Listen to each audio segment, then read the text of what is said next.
नमस्कार आम शक्ति न्यूज चैनल को आपको स्वागत। आज आपको बड़ अपडेट जदि सुभद्रा योजनार टंका आपन अकाउंट को आसीनी द्वितीय थर आप आवेदन करेंगे कि नहीं।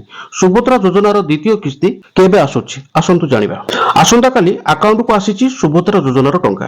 प्रधानमंत्री नरेंद्र मोदी मंगलवार ओडिशा आसी सुभद्रा योजनार शुभारंभ करिसेंती।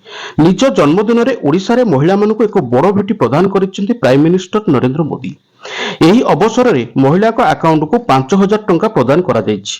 ଆଜି ଓଡ଼ିଶାର ପ୍ରାୟ 25,11,000 ହିତାଧିକାରୀଙ୍କ ଖାତାକୁ ଯାଇଛି ସୁଭଦ୍ରା ଯୋଜନାର ଟଙ୍କା। ତେବେ ଆଜି ଅଧିକାଂଶ ମହିଳାଙ୍କ ଖାତାକୁ ସୁଭଦ୍ରା ଯୋଜନା ଟଙ୍କା ଆସିଥିବା ବେଳେ ଅନେକଙ୍କୁ ଏହି ଟଙ୍କା ମିଳି ନାହିଁ, ଯାହାକୁ ନେଇ ସେମାନେ ଅଛନ୍ତି ଦ୍ୱନ୍ଦ୍ୱରେ। ପୂର୍ବରୁ ଉପମୁଖ୍ୟମନ୍ତ୍ରୀ ପ୍ରଭାତୀ ପରିଡ଼ା ଦେଇଥିବା ସୂଚନା ଅନୁସାରେ 17 ତାରିଖ ଅର୍ଥାତ୍ ଆଜି ପରେ ଆବେଦନ କରୁଥିବା ମହିଳାମାନଙ୍କୁ ସୁଭଦ୍ରା ଯୋଜନାର ଲାଭ ନିଶ୍ଚିତ ଭାବେ ମିଳିବ। ସୁଭଦ୍ରା ଯୋଜନା ଟଙ୍କା ପାଇଁ ଆବେଦନ କରିବାକୁ ନିର୍ଦ୍ଦିଷ୍ଟ କୌଣସି ସମୟ ସୀମା ନାହିଁ।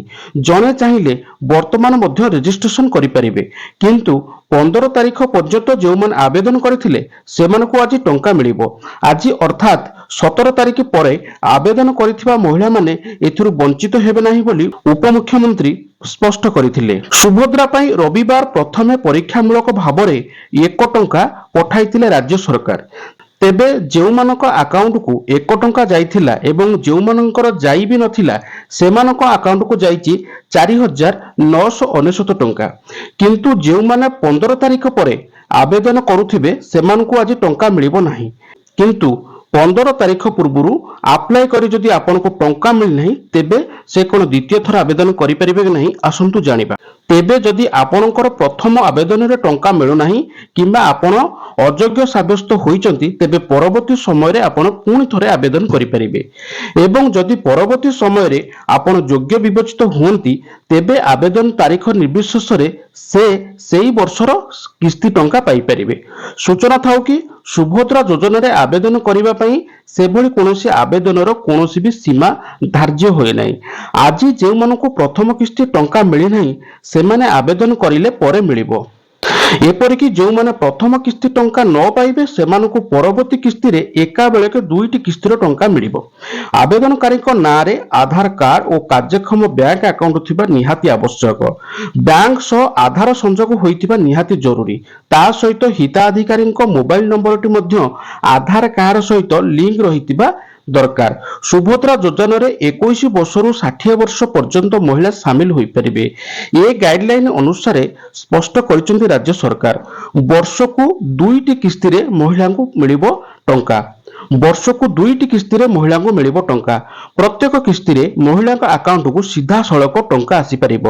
ରାକ୍ଷୀ ପୂର୍ଣ୍ଣିମା ଏବଂ ମହିଳା ଦିବସରେ ଏହି ଟଙ୍କା ମିଳିବ। ଯେଉଁମାନେ ଡିସେମ୍ବର ପର୍ଯ୍ୟନ୍ତ ଆବେଦନ କରିଥିବେ ସେମାନେ ମଧ୍ୟ ପ୍ରଥମ କିସ୍ତିର ଟଙ୍କା ଲାଭ ପାଇବେ।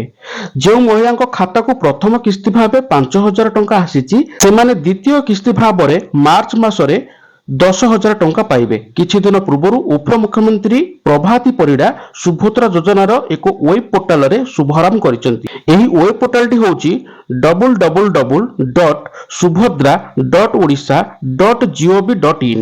ଏହି ପୋର୍ଟାଲ ଛଡା କୌଣସି ଫେକ୍ ୱେବସାଇଟ ଦ୍ୱାରା ଭ୍ରମିତ କେବେ ହେବେ ନାହିଁ। ସୁଭଦ୍ରା ଯୋଜନା ସମ୍ବନ୍ଧରେ ଜାଣିବା ପାଇଁ ଏହି ୱେବସାଇଟ ବା ଏହି ୱେବ ପୋର୍ଟାଲରେ ସମସ୍ତ ପ୍ରକାରର ସୂଚନା ପ୍ରଦାନ କରାଯାଇଛି। ଏହା ଦ୍ୱାରା ଆପଣମାନେ ସହଜରେ ସୁବିଧାରେ ସବୁଠାରେ ସୁଭଦ୍ରା ବିଷୟରେ ପଢିପାରିବେ ଏବଂ ବୁଝିପାରିବେ। ଏହା ଓଡ଼ିଆ ଏବଂ ଇଂରାଜୀ 2ଟି ଭାଷାରେ ପ୍ରଦତ୍ତ ଅଛି। ହିତାଧିକାରୀଙ୍କ ଯୋଗ୍ୟତା, ସେମାନଙ୍କର ଅଧିକାର ଦାୟିତ୍ୱ ସହ ବାରମ୍ବାର ପଚରାଯାଉଥିବା ପ୍ରଶ୍ନ ଓ ଉତ୍ତର ଏହି ୱେବ ପୋର୍ଟାଲରେ ଆପଣଙ୍କୁ ଉପଲବ୍ଧ ରହିଛି। ସୁଭଦ୍ରା ସମ୍ବନ୍ଧିତ ଆପଣମାନଙ୍କ ମନରେ ଆସୁଥିବା ଯେକୌଣସି ପ୍ରଶ୍ନର ଉତ୍ତର ଆପଣମାନେ ଏହି ୱେବ ପୋର୍ଟାଲରେ ପାଇପାରିବେ। ସୁଭଦ୍ରା ଯୋଜନା ସମ୍ବନ୍ଧିତ କୌଣସି ନୂଆ ଘୋଷଣା ଆପଣ ଏହି ୱେବ ପୋର୍ଟାଲରେ ପାଇପାରିବେ। ଆଉ କିଛି ଜାଣିବାକୁ ଯଦି ଆପଣ ଚାହିଁବେ ସୁଭଦ୍ରା ଯୋଜନା ସମ୍ବନ୍ଧିତ ଟୋଲ ଫ୍ରି ନମ୍ବରକୁ ଆପଣ କଲ୍ କରିପାରିବେ।